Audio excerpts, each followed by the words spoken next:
As healthcare moves away from traditional fee-for-service models, providers need a strategy to stay competitive. That's where Strategic Healthcare Partners comes in. We offer expert consulting and ongoing management oversight for providers looking to form an accountable care organization. From financial feasibility analysis to helping you choose the right ACO in a crowded market, SHP provides the clarity you need to make informed decisions and transition to value-based care. Learn more at shpllc.com.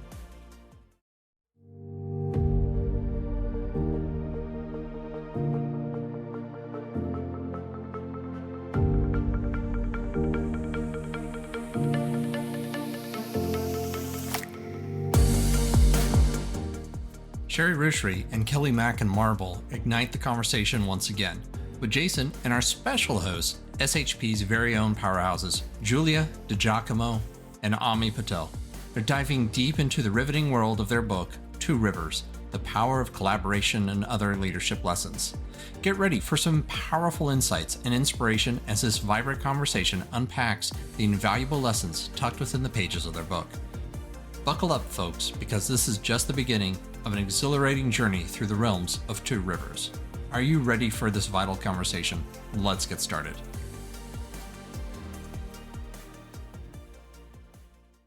All right, good afternoon, everybody. Let's go ahead and jump right into the book. And we're lucky to have with us a few folks as part of the panel, as we mentioned during the introduction.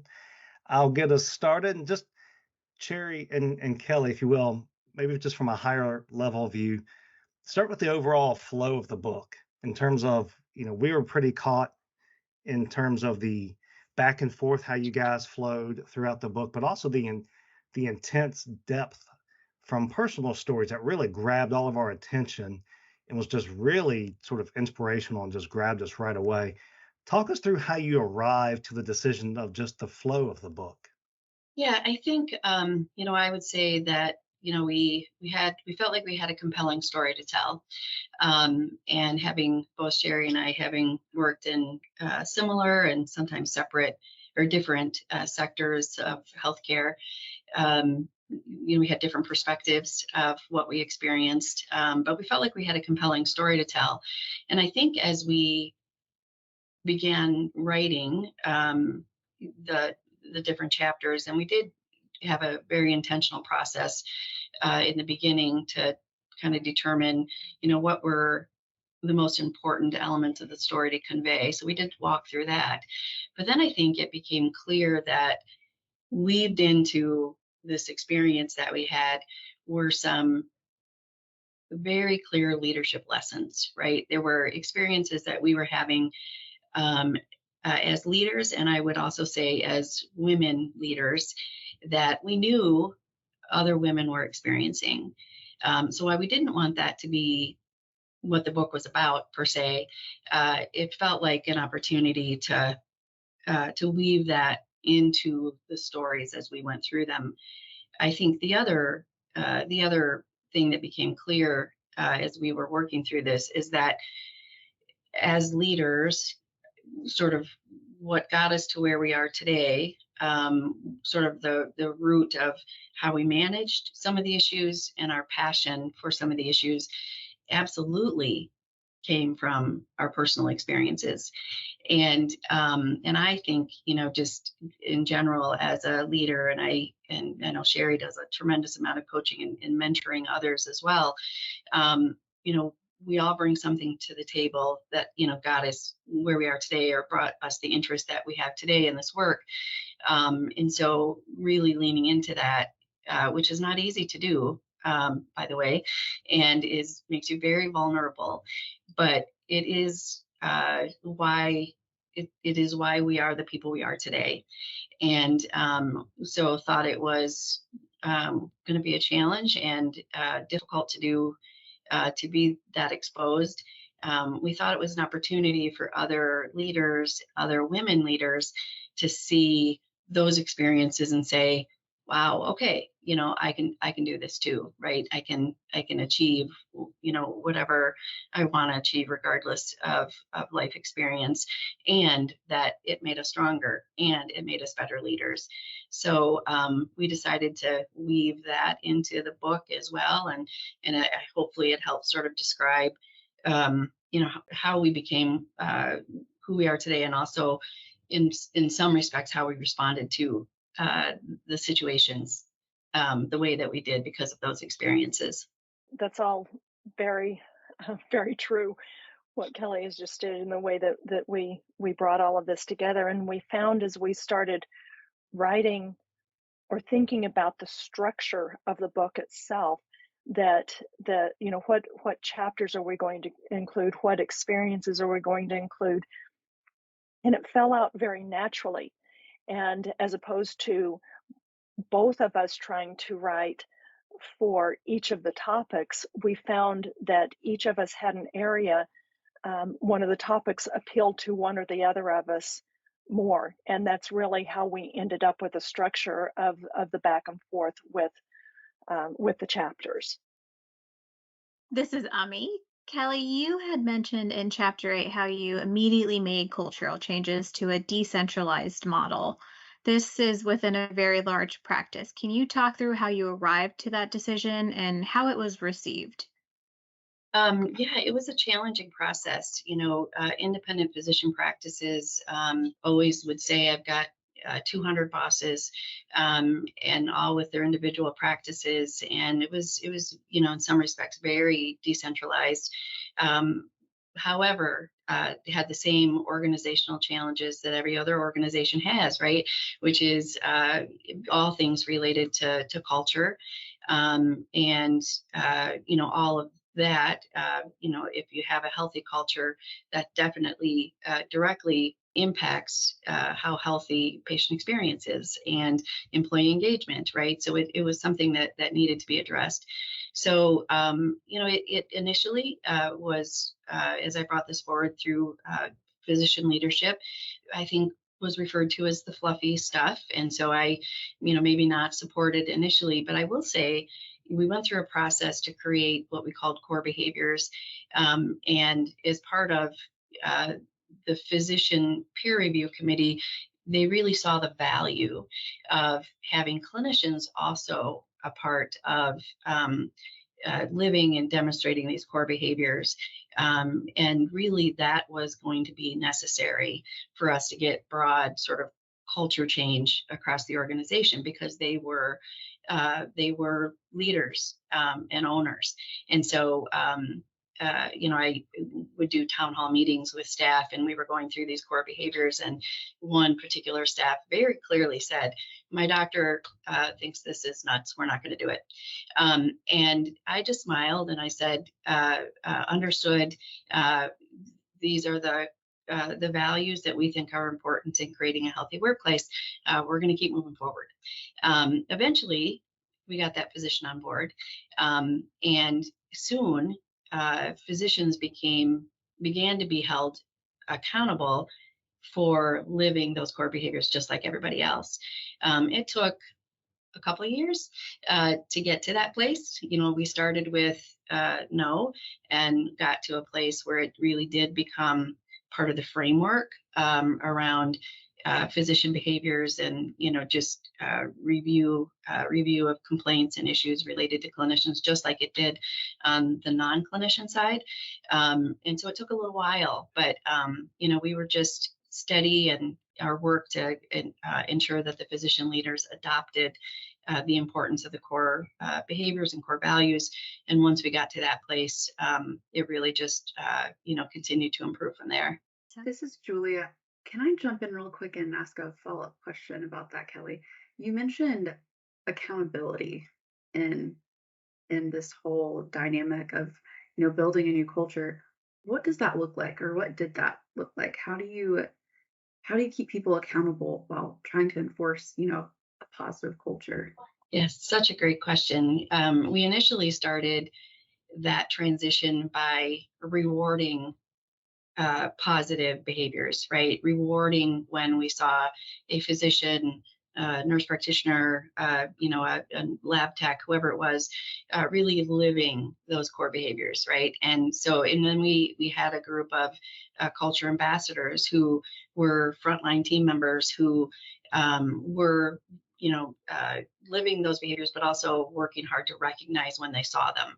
And so we really started there. We didn't want to start out with, we wanted it to be a carrot, not a stick, right? We wanted it to be a positive thing and say, this is what we're seeing, and this is, amazing, and this person is really living, these behaviors and values that we put forward. We did eventually build them into performance reviews. So part of the performance review process included, those core behaviors and that particular employee's, living those behaviors and really exhibiting those behaviors as well. And same on the clinician side. When there was a complaint regarding a clinician, whether it was from a patient or from a staff person, the core behaviors are part of the discussion. And so we started again from sort of a positive and then build them into how we assess performance and deal with complaints later. So, yeah. You write a very powerful page on advice for young women in leadership. What would you advise young women to do to help shift the mindset of their counterparts when expected to do things like take notes in meetings, set up and clean up after meetings, sort of those types of examples? What would you advise them to do in that situation to kind of be like, okay, I don't need to be the person that cleans up or, takes notes? Yeah, so I still have to work at this, just to be honest. And some of it is just, I don't know, maybe it's I'm a mom and I don't know what it is. I still have to work at it. But my advice to new leaders or women leaders is the advice I got from an executive coach who was observing team dynamics. And I was doing what I normally do, cleaning up a table after a meeting. And she just looked at me and said, stop. And I catch myself now when I start doing it in my head, I just go, stop doing that. This is not your role. There are other people to do this work. Walk away. And I do that. And you don't have to be really rude or overt about that. I have still in my current role, I will get asked, hey, at this meeting, can you, take minutes or notes? Always happy to do that. But my answer typically is happy to do that. If I do that, I'm not able to really listen to the content of the meeting, which is important to me. I'm going to see if we can get somebody else to do that, right? So I find a way to deflect it versus saying, that's not my job. But I think the most important thing is just recognizing that, and I didn't at the time, I just didn't see that behavior was just adding into and supporting, I would say, unintentional bad behavior, right? They just weren't recognizing it wasn't an intentional make the female leader in the room do this work. It was just a bias. It was a bias they didn't recognize. And so once I was really aware of what I was doing to feed into that. It was more just making sure that when I was asked to, or when I, started, doing what I normally do, just stop, not your job. It's okay. Take a step back. So, and I do a lot of mentoring and I talk to women leaders about that and sort of the behaviors that we can display that lead into this bias that happens in the workplace. I didn't know I was unintentionally adding to it or making it worse. And so that was part of my responsibility. And also, I will say in that particular scenario, helping reshape the thinking of the male leaders I was working with, because then we got to talk about it later. And there was like, wow, just literally didn't recognize that's what we were doing. So it was a good learning all the way around. Kelly, how do you navigate that internally with other male leaders and other women in the organization? Can you walk us through how you might start a conversation?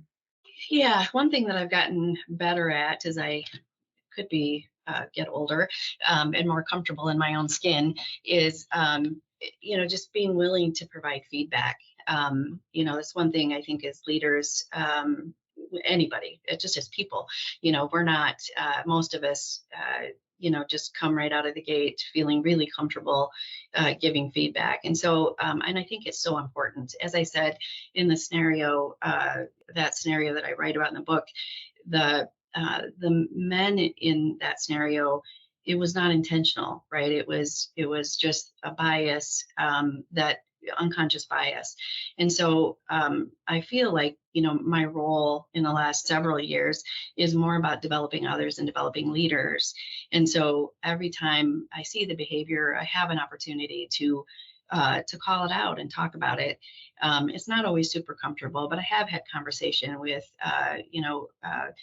peers, male counterparts, to say, just a heads up, when you ask the only female leader in the room to take notes, or to get coffee or whatever it is, here's how that's perceived.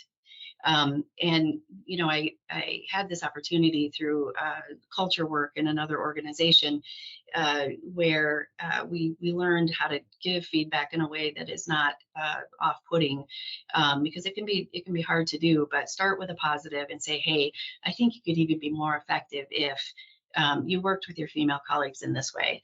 And it's been well received. And then I take the opportunity when I can, when I see it with some of the women that I support, to do the same. Hey, I noticed. And just remind yourself that's not your responsibility necessarily to always be the one to do this or that task. And it's okay for you to say, no, I really want to pay attention to the meeting today.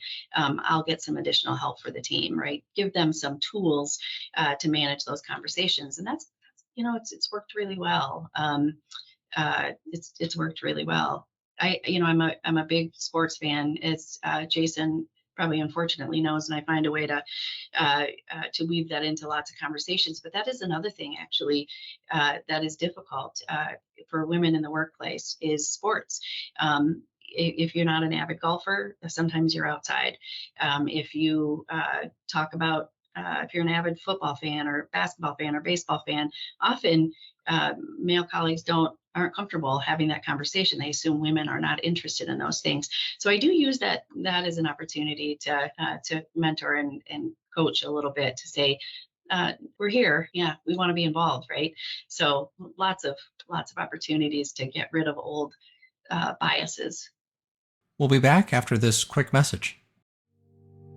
IPAs, Independent Physician Associations, unite independent providers, creating a collective voice in an evolving healthcare landscape. By joining forces, they negotiate better rates and fair contracts. SHP manages comprehensive IPA services, from contracting to practice enhancement and education for our members. Visit shpllc.com for details. I'm going to pivot real quick and call on you, Sherry, to kind of a similar area in leadership. In the book, you spoke about a couple encounters, which you refer to as a sticky note manager and a VP who flew off the rails. Loved reading about these very, very telling and interesting situation that you were presented in. Reflecting on both of these, you maintained grace, composure, despite a hostile environment. In hindsight, would you handle it differently? And with regard to the sticky note manager that I had, I really would. She was a good manager. She was a good person. Very busy. That she had not developed that skill in her coming up in her leadership development to effectively communicate with others. But I think that the onus is on me. And, I was the one who would prefer to not be communicated with by sticky note. And, therefore, I really could have spent more time working and developing that part of the relationship with her, rather than her necessarily thinking that she perhaps should know how to do this. Maybe she didn't know how to do it, and it was expedient for her. Certainly it was, before the time of what we have with emails and that sort of thing. But yes, in that scenario, I absolutely could have done more on my part to develop that type of relationship with her, and perhaps that would have been a different way that we could have communicated over time. With regard to the flying VP, that's a different situation. With her, I think how I would have handled that one differently, knowing now what I know about those types of personalities, and working or trying to avoid working with those types of personalities. I Confronting that type of person is not recommended.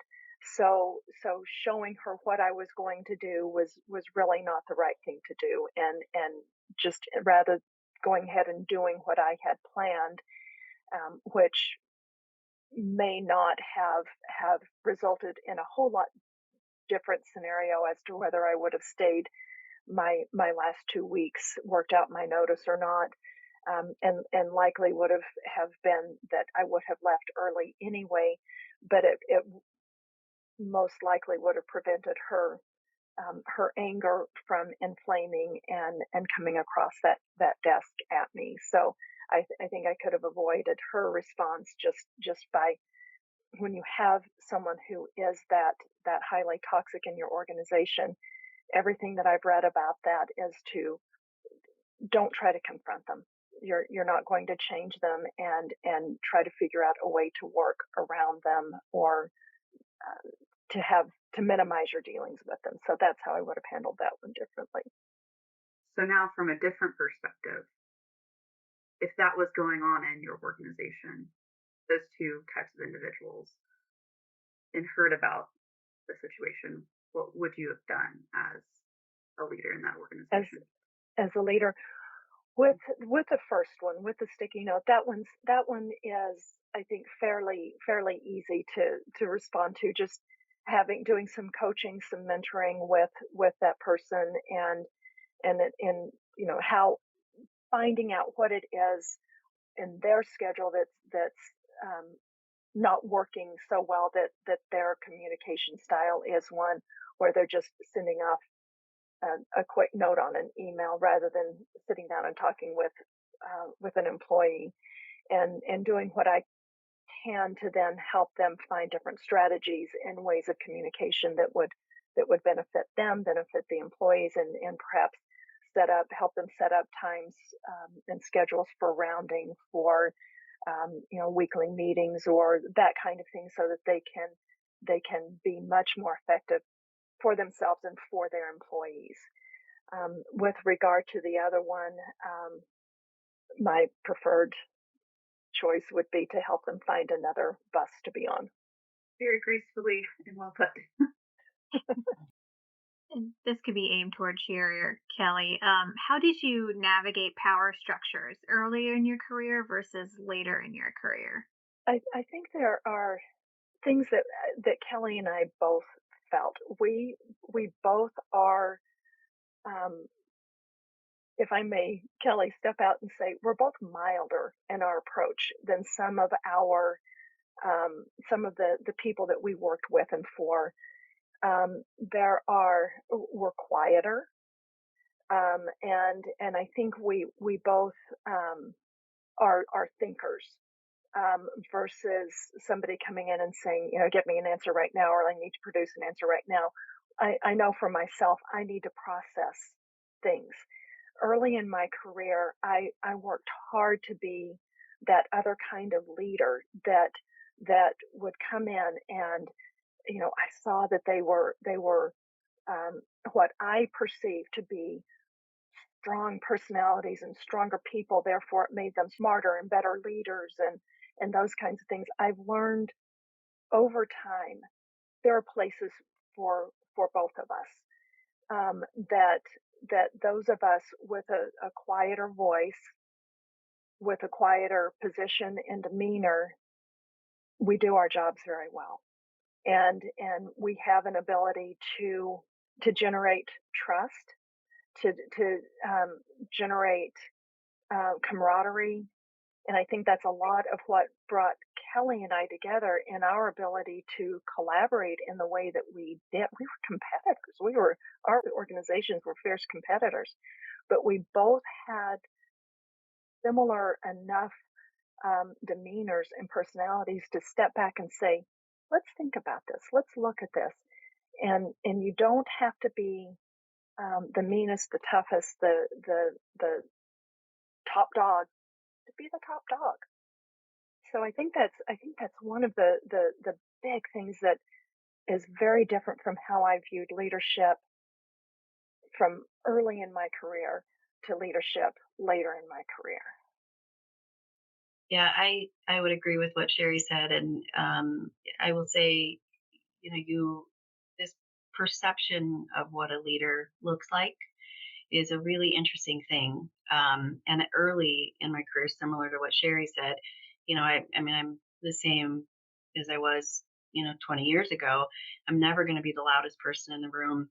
I will speak when I have something that I feel is important to say, but I'm mostly listening because I feel like that's most important. There are times we have to step in and provide leadership, but several times in my career path, that question has come up. How different stylistically, we are compared to this perception of what a leader is. And I've had, in fact, in my role in Indiana, I had a member of the executive team. We were leaving a negotiation with an insurance company, and this person said, so and so previous, male CEO would have been screaming at them and, demanding change. And I said, if that's what you think a leader is, you will never get that from me, because I feel like I can be just as impactful in a different approach.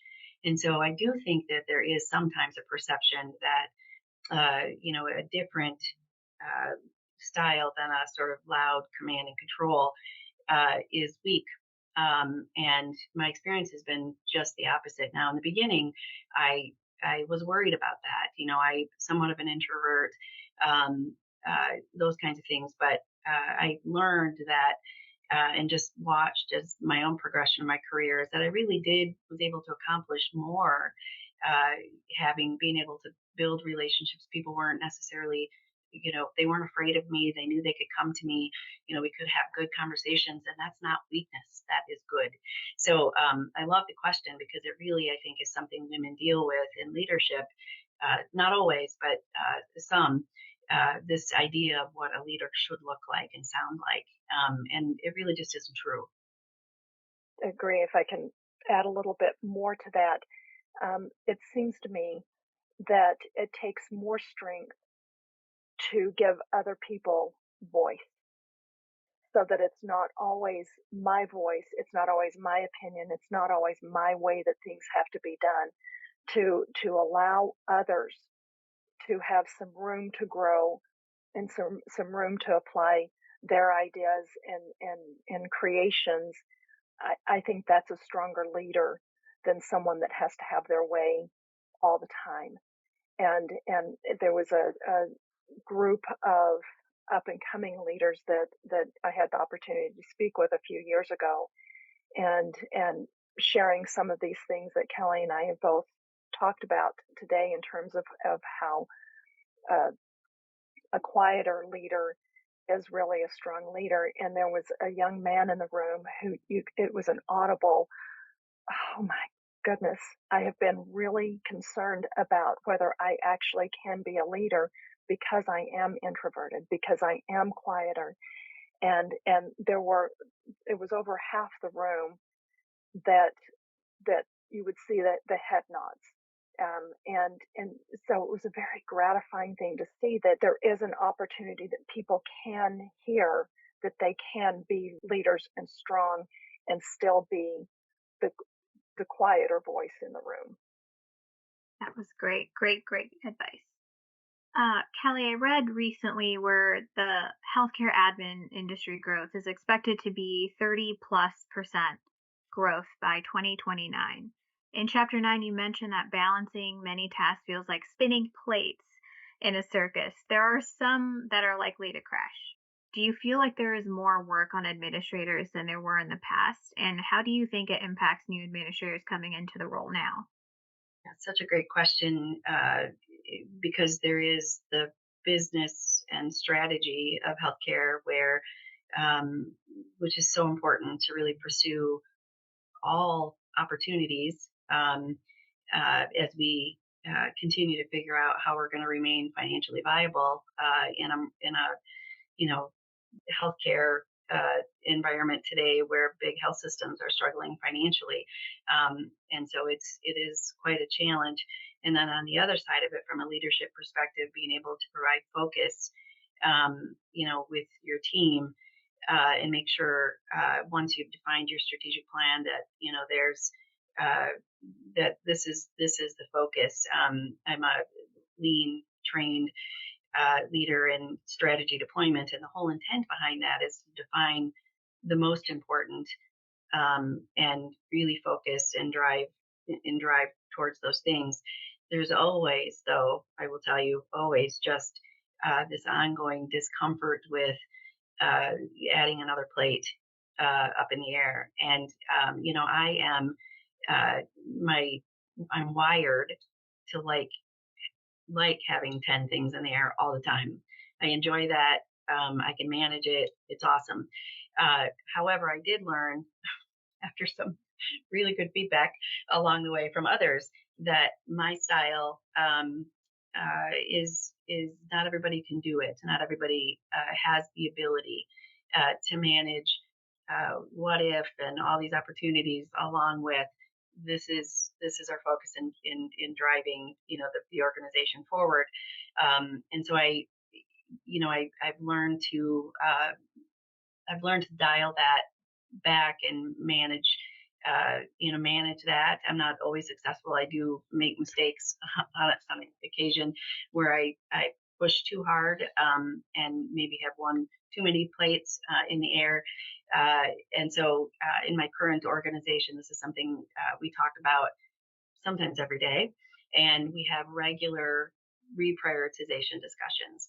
And we talk about the shiny object, the opportunity. Sometimes it's referred to as the shiny object or squirrel that comes along as an opportunity. In my coaching is always, let's assess the opportunity. We can decide whether it becomes a new priority, right? And so I feel like I'm always sort of coaching around that. But I want to encourage new leaders, and up and coming leaders to never become so rigid that you can't accept, you can't, really assess a new opportunity, because you could be pushing away something that would bring tremendous volume or tremendous patient service or whatever it is. And so that's the balancing act is always look at it, always assess the opportunity, but know when it's not a today, right? Know when it's not the priority today. It's not going to take priority over something else. Maybe it stays on the list and we just constantly reprioritize. But it is an exercise. I have to work really hard at it, again, because I'm wired a little bit differently than many, and recognize the capacity of the team that I'm leading is different than mine. And so that's kind of how I approach that now. And it mostly works pretty well. Once in a while, I get a little coaching from my team, but it mostly works pretty well. Piggybacking off of that, Kelly, you're talking about your team and coaching your team. Do you do any team building exercises? Yeah, we do. I've done several. I think, and I know Sherry has done similar work to this, but in a couple different ways. There's different tools out there, but recently took this organization through, all the leaders through, disc profile. There's other tools I've used to do something similar. And what's really nice about that is it really, the whole team sort of understands what each other's sort of tendencies, communication style, just how they function, how they're wired. So from a DIS perspective, I'm what's a D, and so my orientation is, I move fast, got lots of ideas. It's yeah, strong, just sort of ambitious, And I have a lot of team members that are opposite of that, right? So it sort of teaches as we go through our profiles and really understands, how do you communicate with somebody with a D profile? Do it quickly. Don't send me 3-page emails. I might not read them. Those kinds of things. So we've done a lot of that kind of stuff just to get to know each other and really understand how to communicate better. So that's something I've done with a lot of the teams that I have. And then the other thing that I've done a lot of lately is we call it a book club, but we sort of pick, depending on where the group is at, maybe a competency that we need to work on together, and do that. So in this organization, we went through an oldie but a goodie, Speed of Trust, and it was fantastic, right? I was newer CEO to them. There had been some issues with psychological safety in the organization in the past, and so we went through that together, and we had some fantastic and hard conversations, and we came out of that, with better trust and better communication. And then we picked some fun ones, right, to do. So those are a couple things, that I have done and I'm doing now with my teams. That's awesome. And Sherry, I'm gonna ask you the same thing too. Is there anything regarding team building that you really like to do? Very similar to what Kelly was talking about, the various types of profiles, and once you identify what each person is, you really can learn not only how you want to be communicated to, but how to communicate most effectively with another person. One of my favorite things in doing this and learning and teaching about communication among a team is that you put a drawing on a page that you're looking at, and you describe that drawing to everyone in the room, and they on their piece of paper do that drawing themselves. And what you learn is what you think you're saying is not what you think you're saying. And so you end up with multiple pictures that mostly don't look like what you had on your page. And as you share that, you can start to understand how I may need to explain something multiple ways, and understand when somebody doesn't understand what I'm trying to communicate. Kelly and I did an interesting exercise when we were working on our merger. That we were trying to explain that this was a merger, it wasn't a takeover. And what we found is that one of the organizations, when no matter how hard you try, no matter how much we communicated this, because we communicated a lot at all levels of the organization, that we were coming together. We were going to take ideas from each of the organizations and bring them together. But when you're the organization that's losing your name, you automatically feel less than. When you're the organization that's keeping the name, you feel like, ooh, we've won, and we're going to do things our way.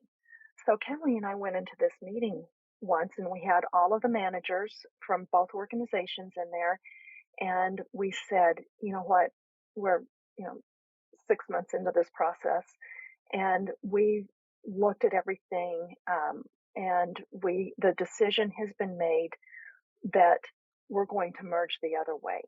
We're going to merge under the other organization. And we watched visibly again and audibly could see the one organization, just their chest expand, their heads come up, their eyes start looking at us in the eyes as we were talking, whereas the other organization started to pull within to themselves. And we continued on through this entire meeting with this in mind. At the end of the meeting, we said, oh, just kidding. We're not doing it that way. And now let's talk about how that felt. So as much as we as leaders can help people to understand how to communicate and how to, as Kelly said, listen and and truly assimilate what the people are trying to tell you and ask the questions and to try to understand more than be understood. And when you do that, you will come out of that dialogue, out of that conversation with better understanding among both of you. As a leader, take the lead on understanding others rather than trying to force others to understand you. When I was reading about that example in the book, I was thinking to myself, what would I do to be a fly on the wall when y'all did that role reversal? Because I can only imagine. Yeah. It was kind of fun, actually. Yeah, I'm sure. It was fun, and it was, as Sherry said, you could just feel like the air gets sucked out of the room for a second, and then a lot of the leaders that were in the organization that I was in all looked at me like, what? I mean, it was just fascinating to watch, and I really feel like came away from that with more respect and understanding of their colleagues. So it was great. Y'all's perspective that you shared on that really just highlights the importance of, I guess, Sherry, how you were saying it, how leaders need to encourage understanding and leading. That's how you lead, is from that aspect. I'm going to ask one more question kind of along those lines. And for both of you, what's been the hardest lesson learned as a manager, leader, executive, and what advice would you offer to those currently going through a similar experience? I think I have a lot of hard lessons that I've learned over time. At the very basic of it, there's the plaque that you see right now, that you're stronger than you know, you are smarter than you think, and that is really, really true. And again, particularly for the quieter ones of us, trust your intuition. Verify, trust but verify. But your instinct is strong.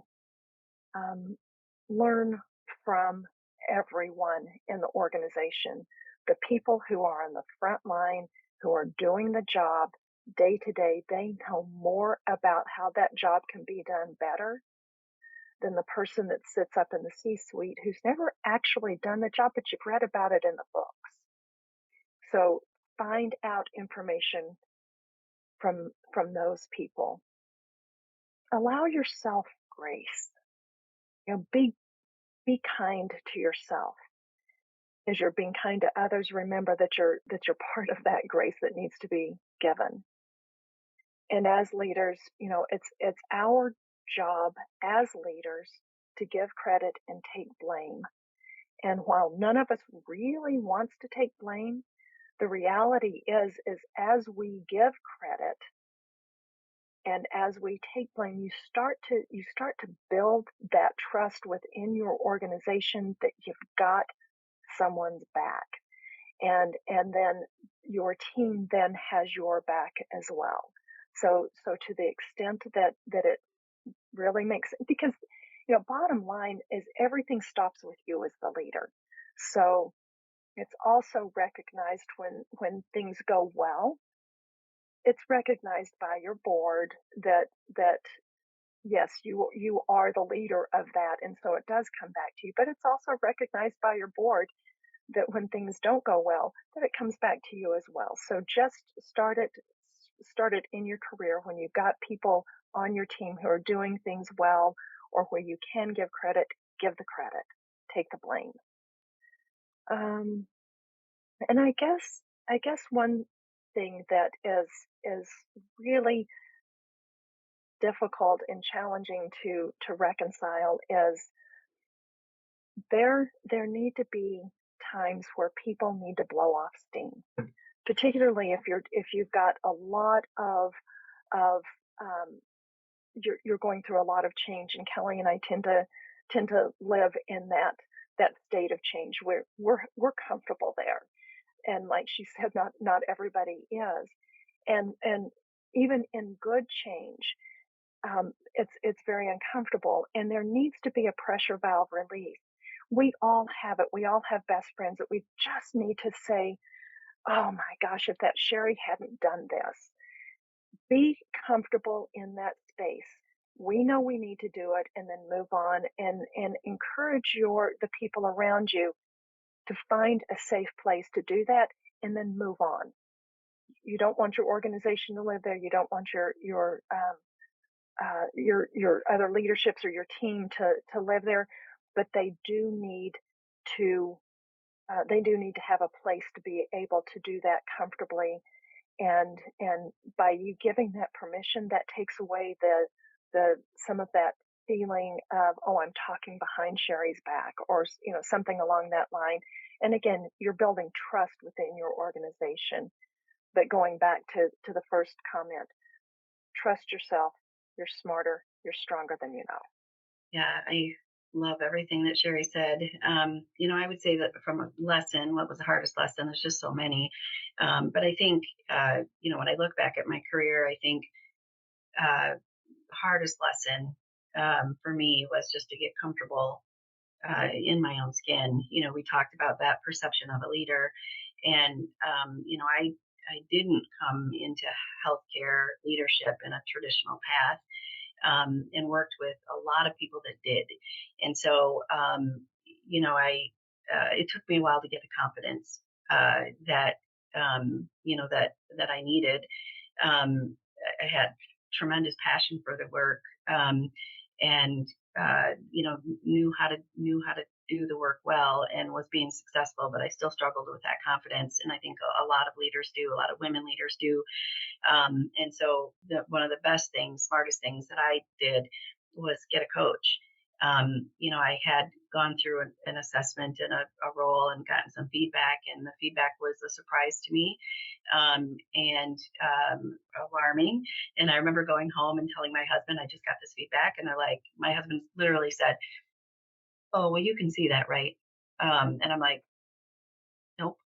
And so then I was on like a personal mission after that, and ever since, to have a coach to get feedback from, because and so seeking feedback, right? Get a coach, helps you with confidence, helps you sort of work through where you're struggling with that, and also helps with a regular feedback loop, right? Somebody that knows you, that can say, no, that's not your best, and here's what I would suggest.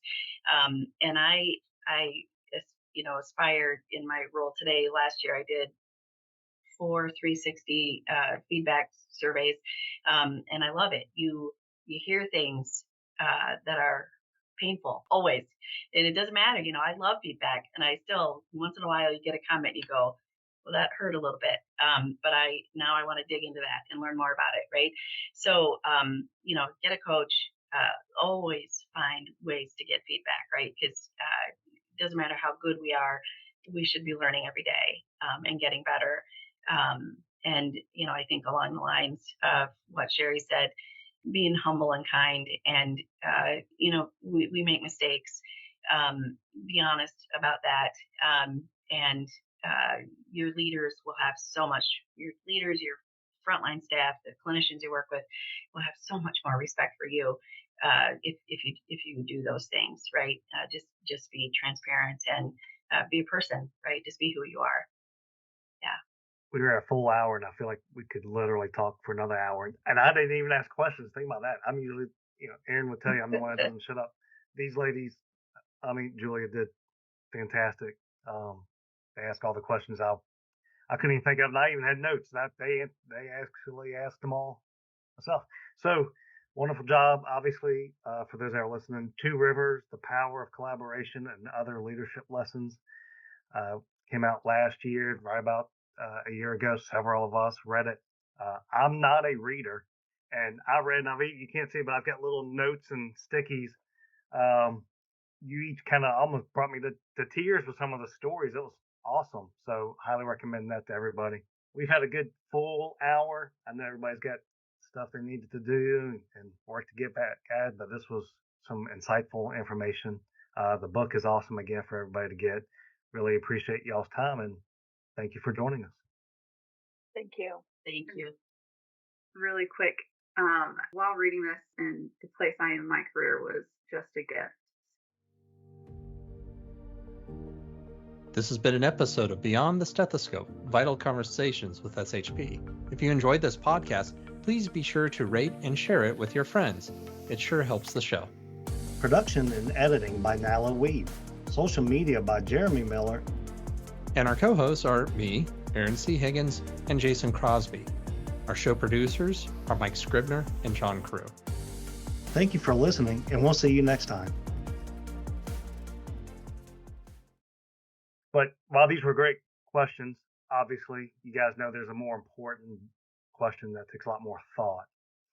And I'm trying to decide even which ones to ask. We actually may ask two. First one, is a hot dog a sandwich? See? I think yes. I'm in on the okay. sandwich. Okay. It's usually bread, a little different shape, right? If you have a bun with it. And honestly, I don't even eat bread. Way too much information. But you asked, Jason. We use low carb tortillas, so we just call them hot dog roll-ups. So not even sandwiches, but I'd go with sandwich. I'm in. Yeah. Wow. I have to agree. I think you've got a piece of well, meat maybe there that you're you can add all the condiments you want and add any chili and anything else you want with it. And it's on bread. I agree with Kelly. I think it's a sandwich. Tortilla, does it then make it into a burrito? I like where you're going. Yeah. Right. Exactly. Awesome. Okay. You already know that understanding your data is key to improving patient outcomes and financial performance. But how? At Strategic Healthcare Partners, our analytics services help turn your EMR and other data sources into actionable insights. From identifying areas for improvement to guiding you through implementing changes, SHP supports you every step of the way. Our performance analytics service dives even deeper, providing custom reports that help you stay ahead in the transition to value-based care. Unlock your data's full potential with SHP. Learn more at shpllc.com.